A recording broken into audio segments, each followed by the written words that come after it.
چنانچہ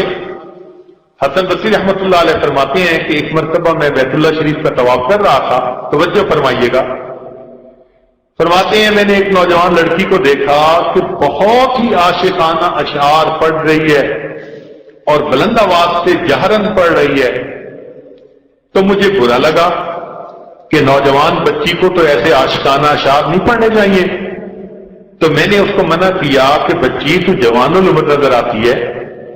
تیرا اس طرح عاشقانہ اشعار پڑھنا ایسے محبت میں بہت ہی گرم گرم جذبے والے جو اشعار ہوتے ہیں وہ تو مناسب نظر نہیں آتا۔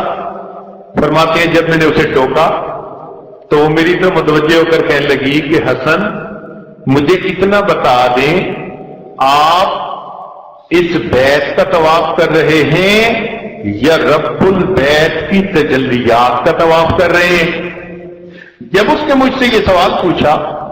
تو میں نے اس کو جواب دیا کہ اے بچی میں تو اسی بیت کا طواف کر رہا ہوں۔ جب میں نے یہ کہا تو وہ مسکرا کر کہنے لگی کہ اچھا، جن کے دل پتھر ہوتے ہیں وہ پتھر کے گھر کا طواف کرتے ہیں اور جن کے دل زندہ ہوتے ہیں وہ تو ان تجلیات کا طواف کر رہے ہیں۔ کاش اللہ تعالی ہمیں بھی وہی جذبہ عطا فرما دے اور ہم بھی جانے سے پہلے کچھ یہاں پہ اللہ سے مانگ کے جائیں، کچھ منوا کے جائیں، کچھ مانگ کے جائیں اور کچھ منوا کے جائیں۔ 2 دن رہ گئے، آج بھی کچھ دوست کہہ رہے تھے کہ جی بس اب تو جانے کا وقت قریب آ گیا، تو جب انہوں نے کہہ دیا کہ جانے کا وقت قریب آ گیا تو میں اپنے تصور میں سوچ رہا تھا عشق کو حسن کے انداز سکھا لوں تو چلوں، عشق کو حسن کے انداز سکھا لوں تو چلوں، منظر کعبہ نگاہوں میں بسا لوں تو چلوں، عشق کو حسن کے انداز سکھا لوں تو چلوں،